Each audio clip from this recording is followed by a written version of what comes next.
At family dinner, while they raised their glasses to my sister's success, I slid $15,000 worth of lies down the table and finally said exactly what they never thought I would. What followed? Nobody moved, nobody spoke, and you are going to want to hear this. The chandelier above us caught every frozen expression. My mother Eleanor, her champagne flute suspended mid-toast like a museum piece. My father Thomas, his practiced boardroom smile cracking at the edges, revealing something raw underneath, and my sister Isabel, the family's golden child, her face draining of color like someone had pulled the plug on her carefully curated glow. For 28 years, I had played my assigned role in this family production, the reliable one, the quiet one, the one who fixed things without asking for credit, who stayed late to clean up after their celebrations, who answered crisis calls at 2 in the morning and never mentioned it at brunch. But that Thursday night, with the weight of financial ruin pressing against my chest and their laughter ringing in my ears, I decided the show was over. The dining room had been staged like a magazine spread. Eleanor had spent 3 days preparing, the way she always did when she needed the world, or at least our corner of Connecticut, to witness something important. Fresh orchids from the expensive florist downtown. The wedding china that only emerged for occasions worthy of documentation. Even the napkins had been pressed into perfect triangles, each one a small monument to her obsession with appearances. Before I tell you exactly how they reacted when those bank statements hit the table, when the truth finally interrupted their perfectly rehearsed performance, I need to know I am not alone in this. Drop a comment below telling me what city you are watching from, because this story needs witnesses, and I want to know how far the truth can travel when someone finally decides to tell it. Growing up in Westport, our family looked like a holiday card that luxury realtors send to clients.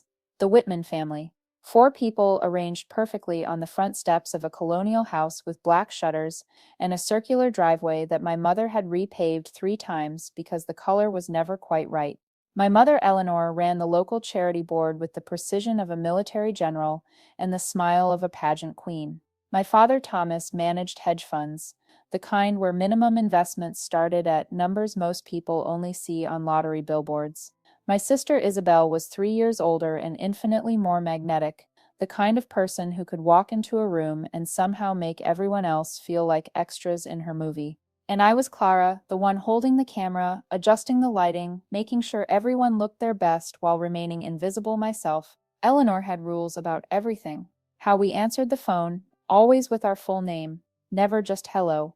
Which photos made it to social media. Nothing candid, nothing without proper lighting, nothing that suggested we were anything less than effortlessly perfect. What stories we told at country club brunches, successes only, struggles reframed as growth opportunities, and family presented as an unbreakable unit blessed by genetics and good fortune. She would rehearse conversations before dinner parties, literally standing in the kitchen with index cards, assigning us talking points like we were politicians at a fundraiser. Thomas, mention the new acquisition but keep it humble. Isabel, talk about your wellness journey, but make it inspirational, not preachy. Clara, just smile and help serve the dessert. Love in her world was measured by how well you played your part. And I had been playing mine so long, I had forgotten it was a role and not my identity. Thomas believed in keeping the peace through selective blindness. When tensions rose, he would clear his throat and quote something about family unity, usually from a business book he had half read on a flight somewhere. Then he would retreat to his study, a wood-paneled sanctuary where he could pretend problems dissolved if you ignored them long enough. His silence was not weakness. It was strategy. Or so he told himself, while the rest of us suffocated in the things left unsaid. Isabel learned early that charisma could unlock any door, bypass any requirement, excuse any failure. In high school, she was homecoming queen, despite missing half her classes. In college, she networked her way through semesters she barely attended, collecting business cards from people who confused her confidence with competence. By 25, she had reinvented herself as a wellness influencer, selling jade rollers and manifestation journals to women who thought success smelled like eucalyptus and looked like her Instagram feed, all filtered sunlight and motivational quotes over pictures of acai bowls she never finished eating. Her apartment aesthetic was minimalist. Her work ethic was non-existent, but her ability to make people believe she was seconds away from breakthrough success, that was Olympic level. I was the backstage crew, The one who helped her write college essays at midnight before they were due. The one who covered her bar tab when her card declined in front of the people she was trying to impress. The one who co-signed the lease on her downtown Miami apartment because her credit was shot from unpaid boutique store cards and a small business loan for a jewelry line that never produced a single bracelet. That lease, $3,500 a month for a glass tower view she needed for her brand. She showed me the virtual tour on her phone, swiping through photos of floor-to-ceiling windows and marble countertops like they were already hers. This was not frivolous spending, she insisted. This was an investment. The algorithm favored luxury. Brands wanted to see success before they paid for it. She needed to look like money to make money. 6 months maximum, she had promised, her eyes bright with the fever of someone who believes their own lies. Once the brand deals solidify, I will buy you a car just for believing in me. I believed her. Or maybe I just believed in keeping Eleanor happy, because when Isabel struggled, Eleanor spiraled, and when Eleanor spiraled, the whole family became a hurricane of passive aggression and wine-fueled lectures about supporting each other. The calls started 3 months later, Tuesday morning, middle of a presentation at work. My phone buzzing, insistently. Miami Property Management. Rent past due. Late fees accumulating at $50 per day. The woman on the phone sounded bored, like she made these calls all day. Will you be handling the payment today, Miss Whitman? I hung up and texted, Isabel, called. Sent emails with screenshots of the mounting bills. She responded with heart emojis and voice notes about Mercury being in retrograde, about cash flow being temporarily restricted, about a major brand partnership that was days away from signing. Everything is about to shift, Clara. Trust the process. You know I am good for it. The process, apparently, involved me draining my savings to protect my credit score while she posted photos from Art Basel and wellness retreats in Tulum. 7,000, then 10, then 12. Interest climbing, late fees multiplying. Lawyers sending letters with phrases like immediate action required and permanent credit damage. Finally, 15,000 total, including the lease break fee and damages to an apartment I had never even visited. Damages for what? I wanted to ask, but the photos they sent answered that question. Wine stains on white carpet, holes in walls from her vision boards, a bathroom mirror cracked in a pattern that suggested something had been thrown at it. I started cutting everything from my own life, canceled my gym membership, skipped meals, telling myself intermittent fasting was trendy anyway, sold the watch my grandmother left me, the one with her initials engraved on the back, all while watching Isabel unbox PR packages worth more than my monthly grocery budget, talking to her phone about abundance mindsets and attracting prosperity. My refrigerator grew emptier as her feed grew fuller. Then came the Tuesday that changed everything. The invitation arrived in our family group chat, the one Eleanor managed like a corporate communications director. Family dinner, Thursday night. Formal attire requested, special announcement. She typed it with the kind of fanfare usually reserved for wedding announcements. Something wonderful to celebrate. Do not be late. Eleanor loved her announcements. They usually involved someone's achievement that would impress her book club or provide ammunition for her ongoing social competition with the other charity board wives. I assumed Isabel had finally convinced some desperate startup to make her their wellness ambassador, or maybe she had crossed some follower milestone that Eleanor could misunderstand as success. Thursday arrived, gray and humid, the kind of October day that felt like summer refusing to let go. I sat in my car outside my office for 20 minutes before driving to Westport, staring at my phone screen. My checking account balance, my credit card statements, the email from my landlord about my own rent being late because I had prioritized Isabel's debt over my own obligations. I wore the only dress that still fit properly after months of stress. Black, simple, appropriate for either a celebration or a funeral. Turned out it was both. The house glowed like a stage set as I pulled into the driveway. Every window illuminated, even the porch lights were on, the ones Eleanor only used when she wanted the neighbors to notice we were hosting something important. I could see figures moving inside, the shadows of a performance already in progress. The dining room smelled like rosemary lamb and Eleanor's signature blend of expensive candles, something between a spa and a cathedral. The table was set with the wedding china, each place setting measured to her exact specifications, every fork and knife aligned like soldiers. Thomas poured wine with the ceremony of a communion, his movements practiced and precise. Isabel floated in wearing white because of course she did, a flowing dress that photographed like a cloud talking about divine timing and abundance mindsets. Aunt Patricia was there, my mother's sister who controlled the family trust. Uncle James, who had married into the family money and never let anyone forget his Harvard MBA. Even cousin Michelle had driven up from the city, her phone already out to document the evening for her own social media narrative. We made it through the salad course, Eleanor steering conversation toward acceptable topics with the skill of someone conducting an orchestra. The new country club renovations, the neighbor's daughter's engagement to someone with the right last name, Isabel's latest collaboration with a supplement company nobody had heard of, but everyone pretended to recognize. Then the main course arrived, and with it, the moment Eleanor had been building toward all evening. Thomas stood, raising his glass with the gravity of a man about to announce world peace. The room fell silent immediately, everyone trained by years of family dinners to recognize their cues. Tonight, he began, his voice carrying that boardroom confidence that had intimidated junior analysts for decades. We celebrate success, but not just any success, the kind that comes from vision, from courage, from refusing to follow conventional paths. Eleanor smiled, her hand over her heart in a gesture she had probably practiced in the mirror. To Isabel, Thomas continued, his glass catching the light, who has built something from nothing, who has shown us that success is not just about traditional paths, but about courage and creativity. Our family's shining star and proof that the Whitman name means something in any arena. The word arena made me think of gladiators. How appropriate. Eleanor dabbed her eyes with her napkin, perfectly, so her makeup would not run. The aunt and uncle at the far end of the table murmured their approval. Someone actually started clapping. Cousin Michelle, of course, already calculating how this would play in her stories. Isabel stood, glowing in the candlelight like she had won an Oscar. The white dress was not an accident. She had known this was coming. They had all known except me. Thank you, Daddy. Thank you, everyone. This is just the beginning. The universe rewards those who dare to dream bigger than their circumstances, who refuse to let limitation define their reality. My phone buzzed under my napkin. I did not need to look. I knew what it was. Final notice from the property management company. Legal action pending.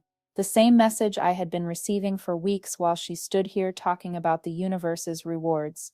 I looked at Isabel, at her practiced smile and her sage green manicure wrapped around her champagne flute. At Eleanor, radiating pride like it was her personal accomplishment.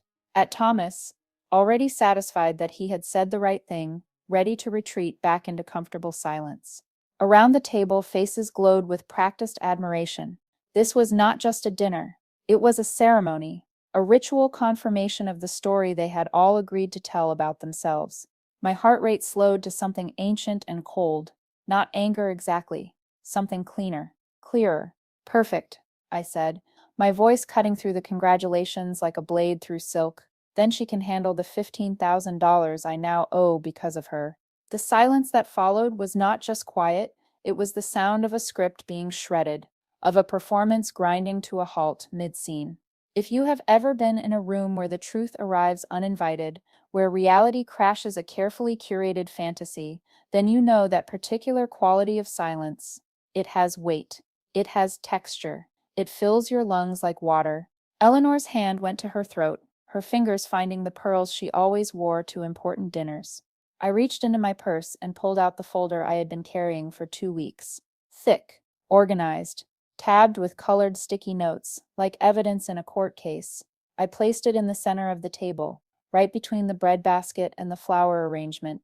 Eleanor had spent 3 hours perfecting that afternoon. Every payment, I said, opening it slowly, letting the papers fan out across the tablecloth. Every late fee, every legal notice, every text message, where she promised to pay me back while she was drinking $30 smoothies in Miami Beach. The bank statements looked obscene against the white linen. Red numbers, past due stamps, financial hemorrhaging documented in neat corporate font. Isabel's laugh came out high and sharp, like crystal cracking. You are being dramatic. We can discuss this privately. We did, I interrupted, my voice steady as a metronome, 43 times according to my call log. You sent me crystals as an apology. Crystals. Isabel? Rose quartz for $15,000.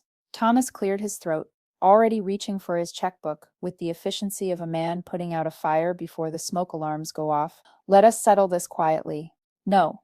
The word landed like a gavel. Final. Absolute. Eleanor stood, her chair scraping against the hardwood floor she had refinished twice to get the perfect shade of brown. You are embarrassing your sister. This is not how we handle things. How we handle things, I repeated slowly. Tasting each word is me bankrupting myself while you toast her success with champagne I probably paid for. Lower your voice, Eleanor hissed, her eyes darting toward the windows as if the neighbors might be pressed against the glass. Why? Afraid the neighbors might hear. Afraid someone at the country club might find out your wellness guru daughter is a fraud who destroyed her sister's credit, who has been selling a lifestyle funded by my savings account. Isabel's face had gone from pink to white to something close to green, the kind of color people turn before they faint or vomit. I had expenses. My brand requires. Your brand requires me to pay for it? The aunt at the end of the table whispered something to her husband. Someone's wineglass clinked against their plate. The candles flickered, making shadows dance across the documentation of my financial ruin, spread across their perfect dinner table like a feast of truth. Have you ever watched denial die in real time? It does not go quietly. It thrashes. It bargains. It reshapes itself into other stories, other excuses, other versions of reality where it can still survive. Thomas pulled out his checkbook, writing quickly, his pen scratching against paper with desperate efficiency. 15,000. We end this now. He slid the check toward me. Clean. Precise. Problem solved. His signature authoritative and final. I looked at it, my name in his careful handwriting. The amount that had cost me everything while they celebrated her, nothing. The number that represented skipped meals and sold heirlooms and credit scores damaged beyond easy repair. This is not about the money anymore, I said.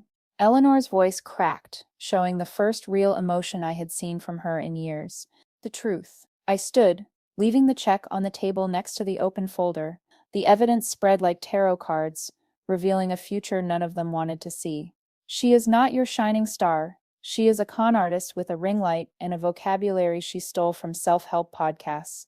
And you are so desperate to believe your own lie that you will let me drown to keep her afloat. How dare you? Eleanor started, but her voice lacked its usual command. I am done, I said, hearing my voice echo off the walls covered in family portraits where we all smiled like we meant it. Done pretending this is a family and not a performance. Done being your safety net while you give her a standing ovation. Done watching you worship an image while I hold up the foundation until my back breaks. Isabel finally spoke, tears starting to form, the kind that made her eyes sparkle without ruining her mascara. You never meant to get caught. I walked toward the door, my heels clicking against the floor. Eleanor polished twice a week, each step sounding like punctuation. Behind me, nobody moved. Nobody called my name. Nobody tried to stop me. Because deep down, in the places they never talked about, they knew I was right. And that was so much worse than being wrong. The drive home felt like swimming up from deep water. Each mile between me and that dining room added oxygen back to my lungs. The highway was mostly empty, just me and the occasional semi-truck, and the kind of darkness that exists between suburbs where the streetlights stop trying. By the time I reached my apartment, my hands had stopped shaking. I sat in my car for another 10 minutes, engine off, just breathing, just existing in a space where nobody expected me to be anything other than tired. 3 days passed in careful silence. No texts, no calls, no Eleanor leaving voicemails about family unity and second chances. Just the kind of quiet that comes before something breaks or after something already has. Then Sunday arrived, with a formal summons. Not a request, not an invitation. An actual printed card slipped under my door on cardstock, so thick it could have been a wedding invitation. Family meeting, 2 p.m., resolution required. The audacity of it almost made me laugh. Resolution, like this was a business merger gone wrong and not the collapse of a 28-year charade. The drive back to Westport felt different this time. I was not nervous. I was curious. What story had they constructed in those 3 days? What narrative had they agreed upon to make this my fault? Have you ever walked back into a room where you know they have been talking about you? Where the air itself feels rehearsed? That was the Whitman house that Sunday. Same dining room, same careful staging, but now with the distinct feeling of a tribunal. Eleanor sat at the head of the table this time, Thomas to her right, Isabel to her left, a united front. They had even brought in reinforcements. Aunt Patricia, who controlled the family trust and had the kind of money that made even Thomas deferential. Sit, Eleanor said, not asked. I remained standing. She sighed like I was a toddler refusing a nap. Clara, we need to discuss your behavior. My behavior, the scene you caused, the accusations, the documentation you left behind. I noticed she could not even say the word receipts. Too real, too specific, too much proof to be dismissed. Thomas jumped in with his mediator voice, the one he used for hostile takeovers. We are willing to put this behind us. The check I wrote is still sitting on your dining room table, I said. I did not take it. Then what do you want? Isabel asked, her voice small and wounded, like she was the victim in this story they were telling themselves. An apology would be a start. The silence stretched until Patricia cleared her throat. Perhaps Clara has a point about accountability? She publicly humiliated her sister, Eleanor snapped, showing the first crack in her composure. At a family dinner, in front of everyone. I told the truth at a family dinner, I corrected. If the truth is humiliating, that is not my fault. Isabel leaned forward, and I saw it, the shift. The moment she decided to go on offense. I had seen it before, usually right before she convinced someone to give her something she had not earned. Clara, she said softly, I know you have been struggling. The stress of your job, living alone, watching me succeed when things have been so hard for you. It must be so painful. There it was, the reframe. The story they had probably been workshopping for 3 days. Poor Clara, jealous and unstable, lashing out at her successful sister. Is that the angle? I asked. I am having a breakdown? Eleanor jumped on it like a life raft. We want to help you, sweetheart. This anger, this resentment, it is not healthy. It is not you. You know what is not healthy? $15,000 in debt for an apartment I never lived in, which we offered to resolve, Thomas said, his patience wearing thin. With hush money. Patricia raised an eyebrow at that. Eleanor shot her a warning look. If you have ever felt your reality being rewritten by someone with a bigger platform and a better filter, hit the like button on this video. Trust me, I know exactly how insane it feels to watch someone win the PR war, with nothing but confidence and crying on cue. Isabel pulled out her phone, scrolling to something. I have been thinking, and I want to show you something. She turned the screen toward me, her Instagram, a post from 2 days ago. A selfie with red eyes and a long caption about family struggles and choosing love over anger. The comments were flooded with support. You are so brave. Family can be so toxic. Keep shining, babe. Your truth is valid. 200,000 people have seen this, she said quietly. They know my truth. Your truth, I repeated. That is an interesting way to spell fiction. Eleanor stood, moving to the sideboard where she kept the family photos. Generations of Whitmans in gilt frames. Clara, look at these. Look at how happy we were. Do you really want to destroy all of this over money?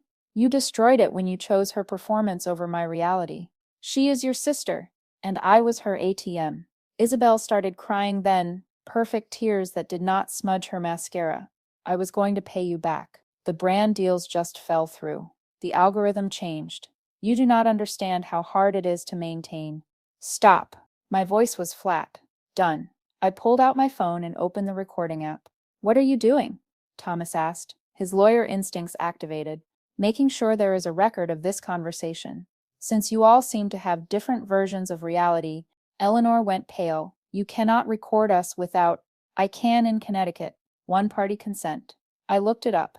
The room shifted. Patricia looked impressed. Thomas looked concerned. Isabel looked trapped. And Eleanor? Eleanor looked at me like she was seeing me for the first time, not as her helper, not as her younger daughter, but as someone who had been keeping receipts longer than just financial ones. You planned this, she said. No, you planned this. The meeting, the intervention, the reframing, I just came prepared. Patricia spoke carefully. Perhaps we should discuss the financial matter separately. There is nothing to discuss, I said. I want the 15,000 transferred to my account by tomorrow morning. Not a check, not a promise, a transfer, with a written statement that the debt is cleared. And then? Eleanor asked. Then nothing. We go our separate ways. You cannot just leave the family, Thomas said, the first hint of real emotion in his voice. Watch me. Isabel's tears had stopped. If you do this, you are out. No holidays, no birthdays, no family events, nothing. Promise? That landed like a slap. Even Patricia flinched. Eleanor's voice went cold. Decades of WASP training crystallizing into ice. You would really choose money over family? You chose image over truth. Every single day. For decades. I turned to Patricia. Make sure they pay me. That is all I ask. She nodded once, the kind of nod that meant she understood more than what was being said. I left then. No dramatic exit, no slammed doors. Just a quiet walk to my car while they sat in their perfect dining room with their perfect china and their imperfect reality finally exposed. The transfer came through at 9 a.m. Monday morning, 15,000 exactly. No message, no note, just numbers on a screen that meant I could breathe again. I sat at my desk, staring at the balance, waiting to feel something. Relief, victory, vindication.